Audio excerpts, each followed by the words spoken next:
හා යාළුවනේ කොහොමද ඉතින් ඔයාලට ඉතින් මම අද vlog එකක් ගේන්න කියලා නෙමෙයි හිතන් හිටියේ උනාට මට හිතුණා මම යන්න ලෑස්ති වෙනකොට මට ඒක ඔයාලත් එක්ක බෙදාගත්තා නම් හොඳයි කියලා. මොකද ඉතින් මමත් කම්මැලි ඉන්නේ වීඩියෝ එකක් දාලා ඔයාලා ඒකට කමෙන්ට් එකක් ලයික් එකක් දානකොට මටත් ඉතින් හරි ආසයි මේ වීඩියෝ එකක් කරන්න. ඉතින් මම හිතුවා ඒ නිසා අදත් දවල් වරුවේ උයන එක කෑම හදන එක ඔයාලත් එක්ක ෂෙයා කරගන්න. ඉතින් අපි බලමු මොනවද මම අද දවල්ට උයන්නේ කියලා. ඔන්න යාළුවනේ මම ඔයාලට කියන්නම් ටක් ගාලා මම බණ්ඩක්ක ටිකක් තෙල් දාගන්න යන විදිහ. දැන් බණ්ඩක්ක ටිකක් තෙල් දාගන්න තමයි යාළුවනේ යන්නේ. මම මේ වෙනකොට කොස් එකයි මාළු එකයි හදලා ඉවරයි. මට ඒ වීඩියෝ ටික නම් ගන්න බැරි වුණා. මම දැන් අබ ටිකක් දාගත්තා. පාච් තිබ්බේ. ඉතින් ඔන්න මේකට කරපිංචා ලුණු මිරිස් මම තෙල් එකට දාගත්තා. මම සුදු ලුණු එකතු කරගත්තා. යාළුවා සුදු ලුණු තරණ එකතු කරගන්න යාළුවනේ. පොඩ්ඩක් මිරිස් පොඩ්ඩක් පොඩ්ඩක් ලුණු පොඩ්ඩක් ගල් මිරිස් පොඩ්ඩක් එකතු කරගෙන මේකට එකතු කරගන්න.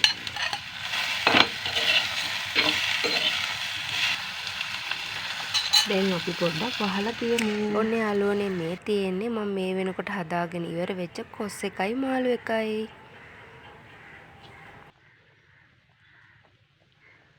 අපේ බණ්ඩක්ක එක කොහොමද කියලා මේක අපි බා ගන්න තමයි යන්නේ. ඔන්න යාළුවනේ මම දැන් මැල්ලුම් ටිකක් හදාගන්න යන්නේ. බණ්ඩක්ක ටික ලිපේ තියෙන අතරේ මම ටක් ගාලා මැල්ලුම් ටික සුද්ධ කරලා කපා ගත්තා. ඔන්න ඒකට තෙල් චුට්ටක් දාලා මේ ලුණු ටිකක් මෙහෙම තෙලට දානවා. සාමාන්‍යයෙන් මැල්ලුම් වලට තෙල් නම් ඕනේ යාළුවනේ මේ. දැන් මම ඒකට ලුණු ටිකක් එකතු කරගන්නවා පොල් එකට. ටික පුදා ගන්නවා.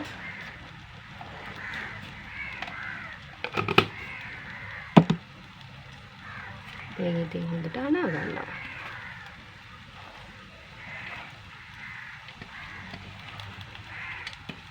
මෙන්න මෙහෙම දාගන්නවා. මැල්ලුම් හදන්න නම් ඉතින් කියලා දෙන්න ඕනේ නේ. ඔයාලා දන්නවනේ නේ.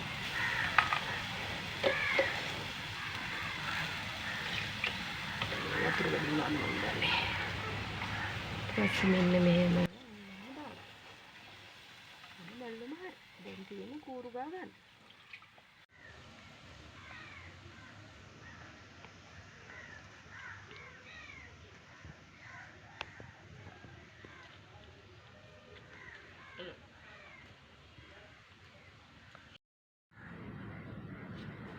යාළුවනේ අපිට අඹ ගෙඩියක් හම්බුණා. කඩෙන් ගෙනාපු එකක් ගස් වලින් කඩපුවා නෙමෙයි. දැන් අපි මේක කපලා කමු.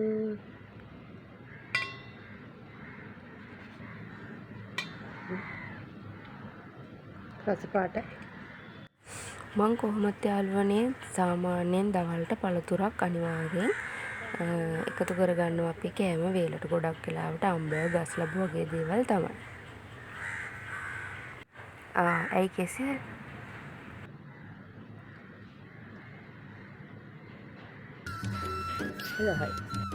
හායි යාළුවනේ මම ඉතින් දැන් වීඩියෝ එක නවත්තන්න තමයි ඉවර කරන්න තමයි යන්නේ. ඉතින් ආයෙත් දැක්ක කාලේ වීඩියෝ එකේ හම්බ වෙනවා. ඉතින් මම සබ්ස්ක්‍රයිබ් කරලා නැති කට්ටිය මම සබ්ස්ක්‍රයිබ් කරන්න කියලා නමස්කාරයි පරිස්සමින් ඉන්න.